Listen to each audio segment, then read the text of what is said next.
Hello, it's Kenny again. Welcome to the second in a series of 3 lessons on the grade 5 technical exercises, all right? Now, there's just a few things I want to mention here, all right? The first thing being that I'm kind of lazy sometimes, but it also makes it a little neater, all right? These are all to be played hands together, but 2 octaves, and I've only written in 1 octave. Now you can get this sheet music down below in the comments section. As always, you can print it out for yourself, but I've only written the 1 octave. It looks a little neater. You can always figure out how to go up a second. And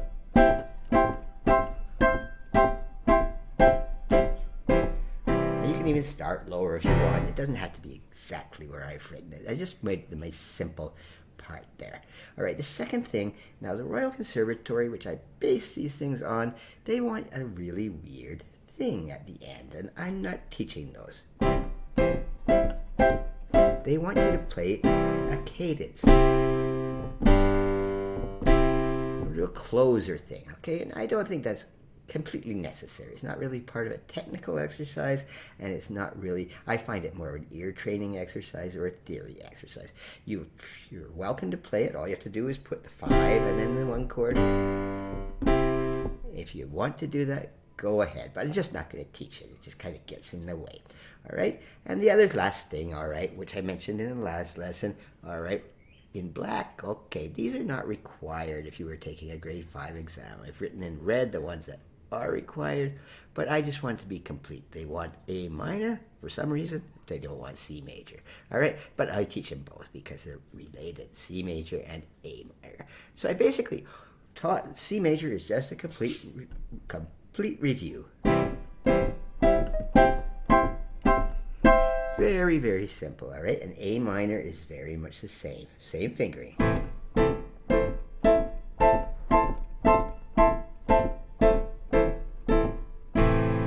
Do that cadence in A minor, it's the same thing. You don't have to do that, okay? All right, but that's kind of a review. C major, but they do want you to do the A minor, which is a lot simpler. And as always, they want them together, and they want it broken and solid. So I taught the solid there. Now the broken form is just...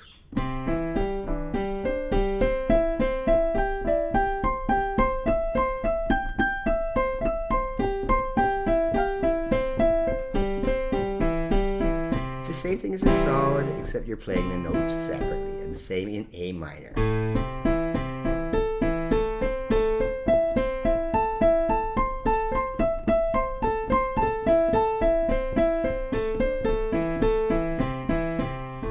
Okay, those fingerings are going to be used throughout this lesson. They do not change very much at all. Okay, that was the A minor and the C major ones. On to the next ones. Now the second set I want to teach is the G major and the E minor triads. So you remember they're related. They got the same key signature, right? But the triads are the same fingering as you learned in C. They're almost always going to be just 1, 3, or 5, or 1, 2, and 5. Okay, you don't ever use your 4th finger in triads. It gets left out. Don't worry, it'll have a chance to shine later in this lesson. But anyway, your G major chords, very simple.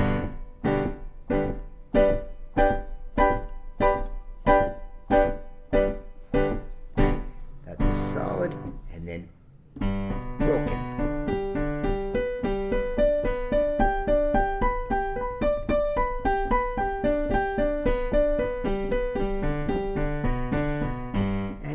Identical fingering for the E minor. There's no black notes in these. Very simple. All of these are almost the same. E minor, solid.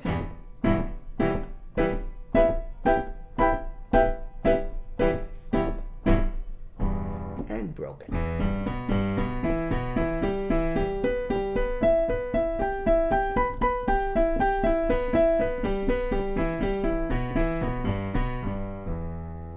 Very, very simple. Those were the C major and the G major. None of them have any of the colored notes. We're going to get into those right away. That makes it a lot more difficult sometimes for the fingering. It stays the same, but a little more awkward. So we'll go on to the next ones, which are a little more tricky because they have sharps and flats in them. Now the key of A major adds one sharp in its triad. The C sharp. It's the same as the A minor chord, just goes up one. All right, it's not that much harder, okay? It's the same fingering.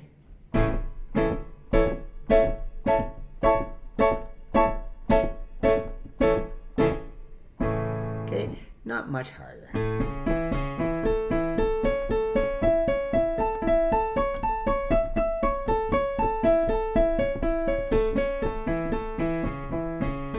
What makes it a little more tricky is its relative minor here is F sharp minor.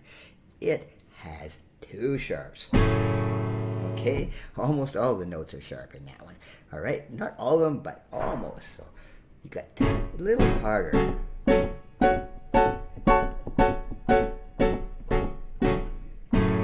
Okay, and broken.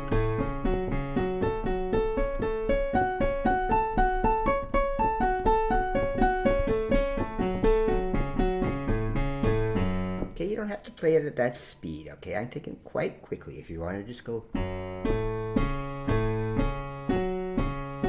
Absolutely, go at your own pace. Now the E major triads are almost the same as the A major ones, except E, G sharp and B instead of A, C sharp and E. Same fingering, same thing. Take them very slow.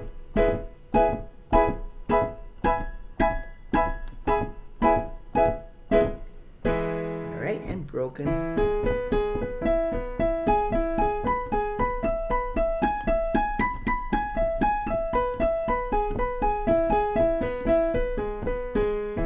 Okay, and its relative minor, the C sharp minor, it is a little tricky too, okay? It's not required for exams as written in black, all right? The red ones are required, all right?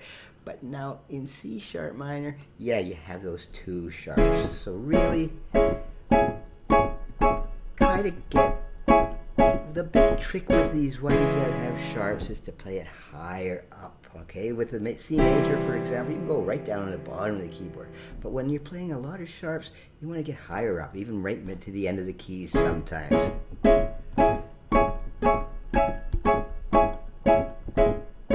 And take the broken ones very slow too.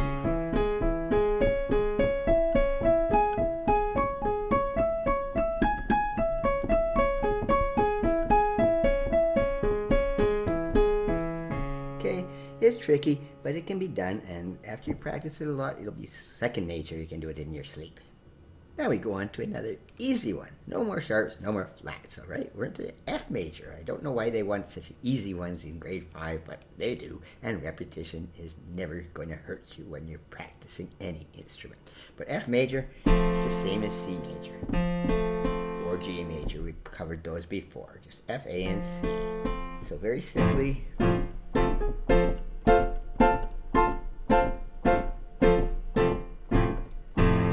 relative. Oh, I got to do the broken. I can't forget that.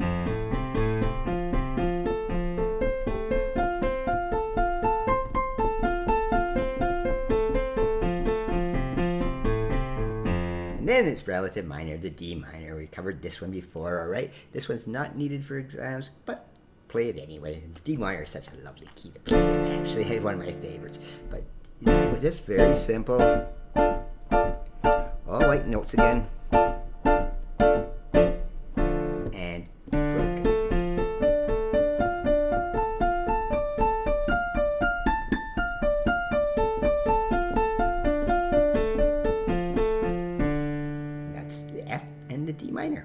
Now the last set of triads are the A flat major and its relative minor, F minor.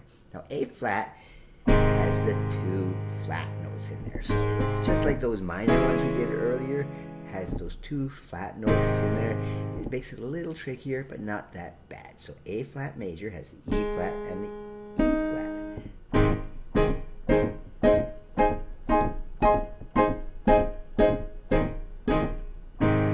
Break it up.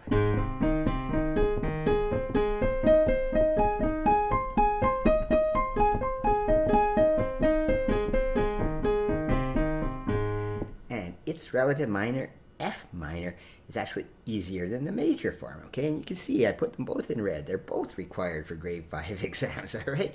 The other ones, the only one, the major or the minor is, but this one, they're both, and that's the way I teach it anyway. So F minor just has the one flat.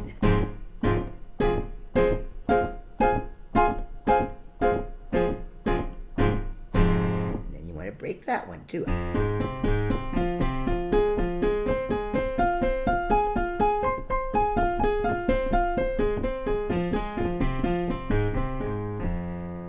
And that is all the triads, but we're not quite done all the chords yet. We got some little tricky ones coming up called the dominant seventh chords. Now I want to mention something a bit strange. I put two names up here for these dominant seventh. All right, in an exam they call it the A major dominant seventh, but these things are starting on the note E. All right, and what that means is in your key of A major, the dominant is the fifth note of the scale. The fifth note is always the dominant. All right, so when you're starting on the dominant note, all right, that would be the E major chord. So I've put the E seventh here in another thing because if I'm teaching lead sheets, a jazz sheet, for example, they'll just say play the E seventh. They won't say A major dominant seventh. They'll just say E seventh. All right, so don't get too confused by the fact that these seem to have two different names. A major dominant seventh is the same as E seventh, okay? Now what's that seventh? All right, if you've taken, I've taught seventh chords before quite a bit, but the E major chord, we've taught those already today. All you're doing is you're putting a minor third on top of that thing, okay? So that in the A major scale, D is natural, so it's just the dominant seventh, all right? It sounds a bit weird. It's harder to play, but it's a lovely sound when you're just using it within cadences or just for progressions, all right? But these things are trickier, all right? So they're back to one octave, hands separately, all right? They're a little bit trickier. Why? Well, you got 4 notes to do there, all right? And the fingerings can get a little awkward. All right, you get squished up a little. So these are a little harder, right? So it's either 1, 2, 3, 4, or 1, 2, 4, 5. I mean 1, 2, 3, 5, 1, 2, 4, 5, 1, 2, 3, 5. And you can mix these up a little bit, all right? Whatever's comfortable for your hand. If you have a smaller hand, it can be a little tricky playing these chords, but take it very slow.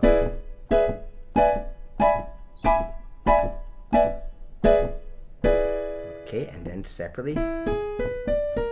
Oops.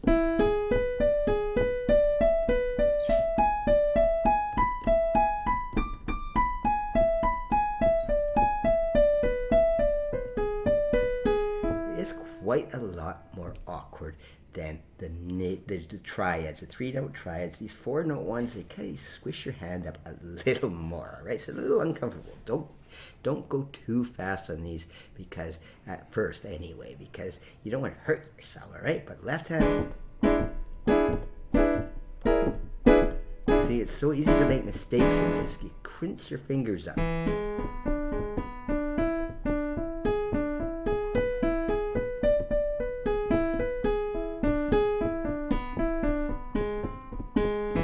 I made a couple mistakes in there. It's going to happen.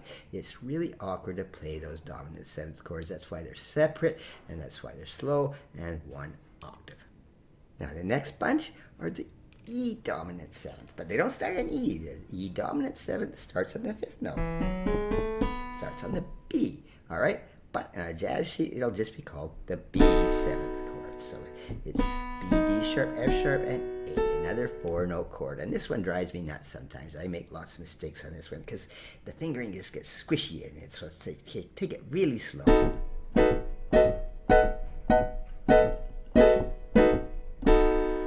broken.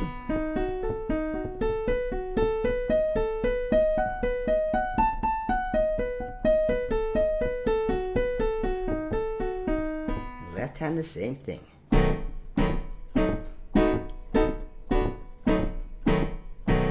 Broken.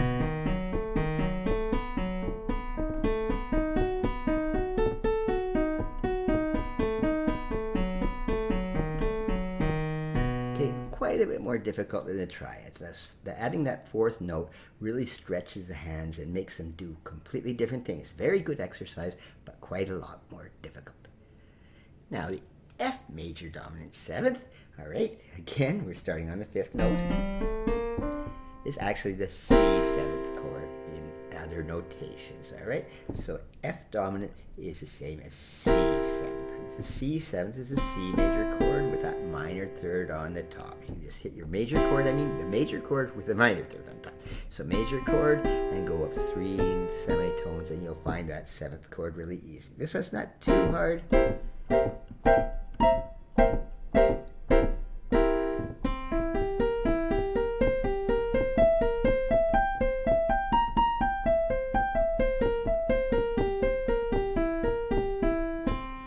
Not too tricky, only the one flat in there. So left hand.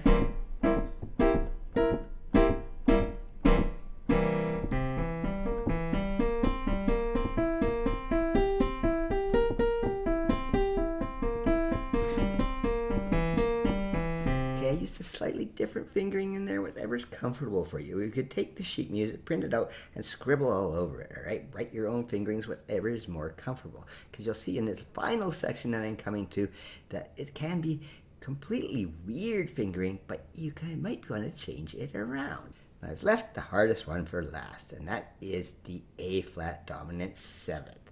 All right, so in the A flat major scale, which I taught in the last lesson, the dominant, the fifth note, is the E flat. So the E flat dominant seventh is this: E flat, G, B flat, and D flat. Now this one gets a little tricky because it's got 3 black notes.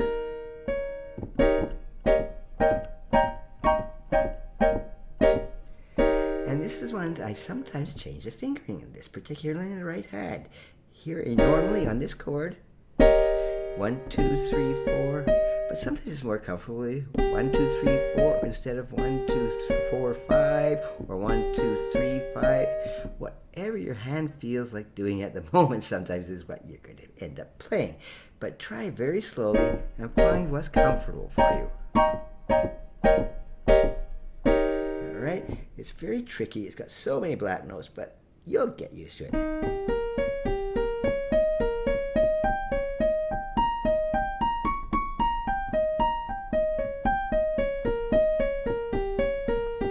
Remember, when you have so many black notes, play higher up on the keys. It makes it a lot easier. Don't try playing way down here. You'll just get into trouble. All right? And the left hand.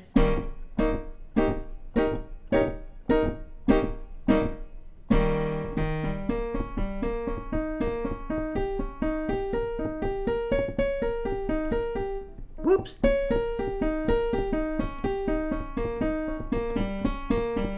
I got lost in the middle of that, and it's very easy to do in these. They don't make much sense fingering-wise.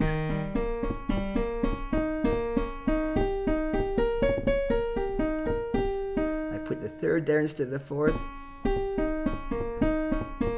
just because at the moment it was more comfortable. All right, this is the hardest of the bunch, so practice them extremely slow.